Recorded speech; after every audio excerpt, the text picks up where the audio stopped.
चुका है। पहले प्रतापगढ़ अपराधगढ़ के रूप में जाना जाता था, अब का कंसेप्ट बदल गया है, प्रतापगढ़िया सबसे बढ़िया। नहीं वो देखिए, मैं तो ये कहना चाहूंगा कि जो अपना वर्चस्व दिखाना चाहता है वो वहां की लोकसभा लड़ करके आजमाइश कर ले होगा।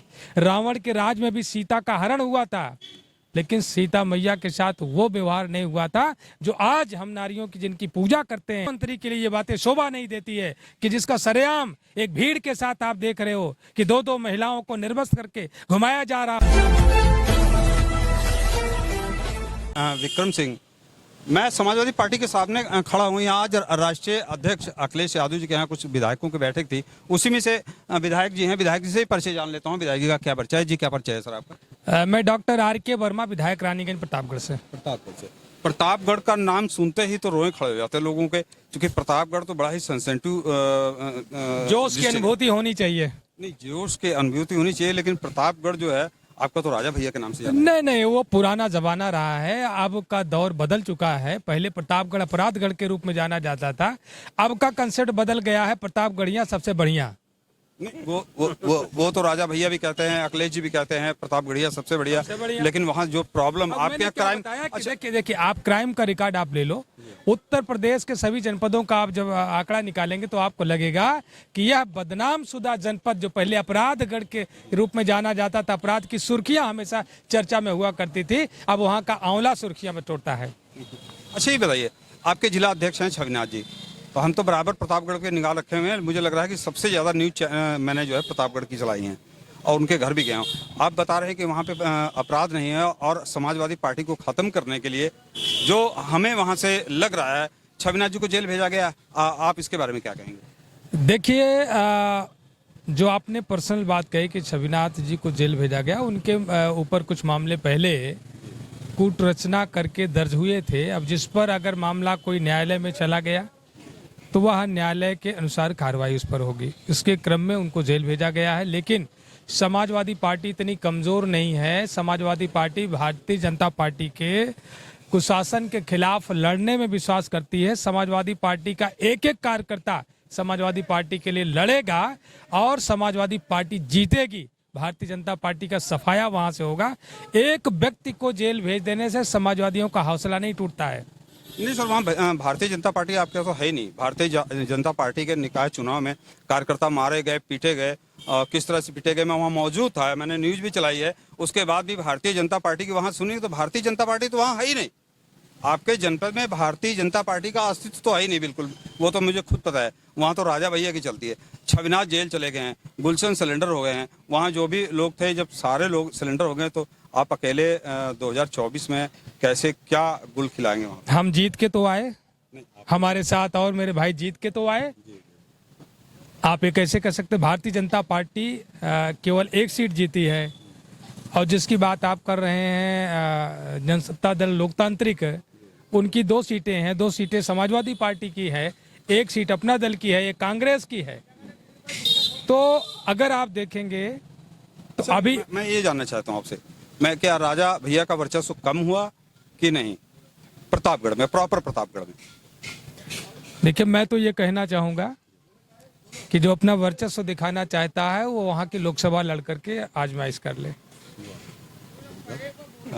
समाजवादी पार्टी से लड़ ले। तो इस बार जो है आप पूरी तैयारी में हैं।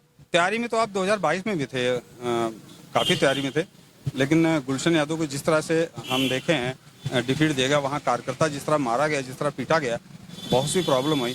आने वाले चुनाव में क्या उसको रोक पाएंगे आप? देखिए, समाजवादी कार्यकर्ता हमेशा लड़ने में विश्वास करता है, और ये जो जोर जुर्म जो भारतीय जनता पार्टी पोषित है, इसका भी अंत होगा। हमारे हौसले अभी बहुत मजबूत हैं, हम लोग लड़ेंगे और लड़ के उनका अंत करेंगे। यह आप विश्वास करिएगा कि प्रतापगढ़ भी एक अच्छे मजबूत समाजवाद के गढ़ के रूप में जाना जाएगा।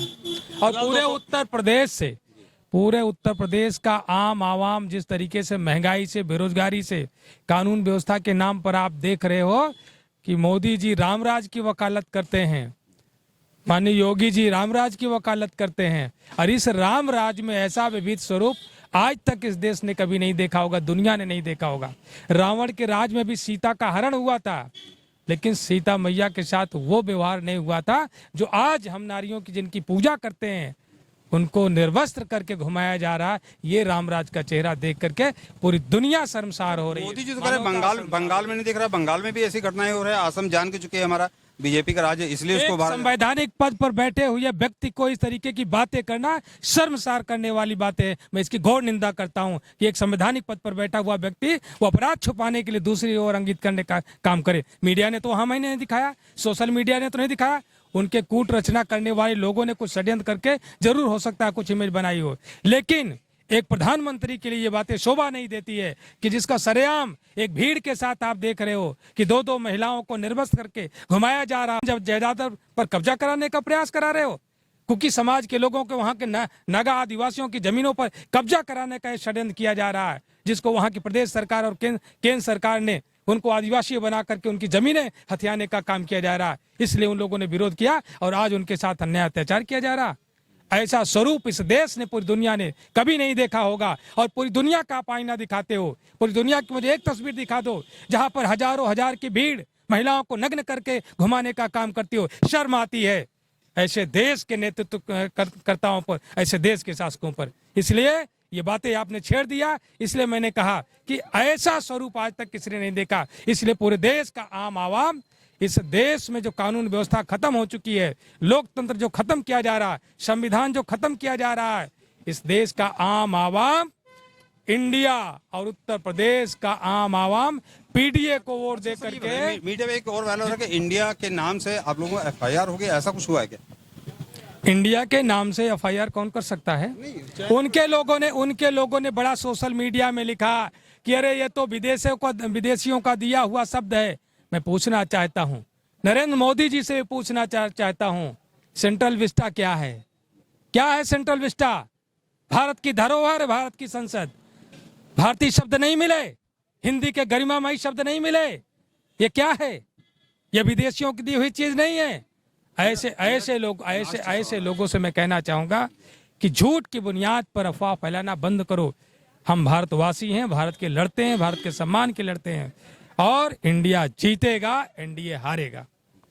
मेरा लास्ट सवाल है, अभी आप लगातार देख रहे होंगे सारा बड़े चैनलों पे, चूंकि हम लोग तो सोशल मीडिया के लोग हैं, यूट्यूबर हैं, लेकिन बड़े जितने भी चैनल हैं, मैं किसी का नाम नहीं लेना, जितने भी चैनल हैं, आज तक 24 सुबह से जैसे ही आप चैनल खोलेंगे शाम तक एक ही चीज दिखाई पड़ती है।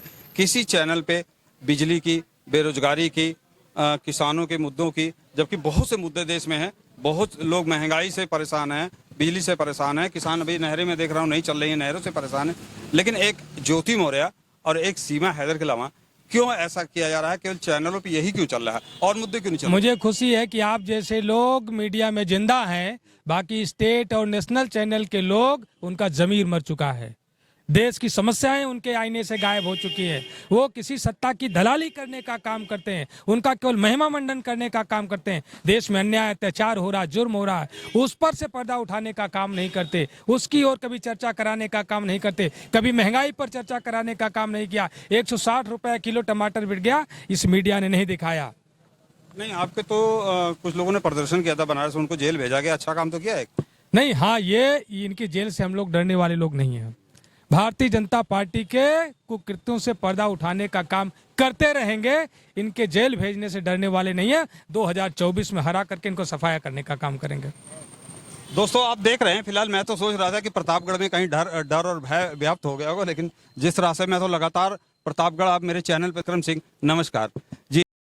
भारत दैनिक दर्शन देखने के लिए आपको बहुत बहुत धन्यवाद। भारत दैनिक दर्शन की प्रस्तुति आपको कैसी लग रही है? अगर अच्छी लग रही हो तो कमेंट जरूर दें। अगर फेसबुक पेज पर देख रहे हैं तो फेसबुक पेज को फॉलो करें, लाइक करें, कमेंट करें, शेयर करें। अगर यूट्यूब पे देख रहे हैं तो इसको भी लाइक करें, शेयर करें।